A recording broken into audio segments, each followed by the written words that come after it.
How to send your money from Payoneer to Binance. Hello everyone. In this video, I will let you know how you can use your Payoneer to transfer your funds from Payoneer to Binance. If you are new to this YouTube channel, please subscribe.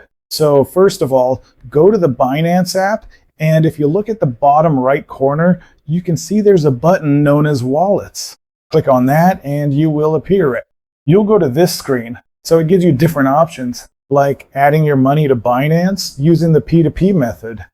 Here, you'll select the peer-to-peer method to transfer your money from Payoneer to Binance. Click on Buy with P2P, and there you'll see a screen where you'll enter your amount. Whether you want to transfer $100, $200, or $1,000, enter your amount, verify it, and then click on Buy. In case your Payoneer isn't already linked to your Binance, you'll need to click on this button that says Add New Card.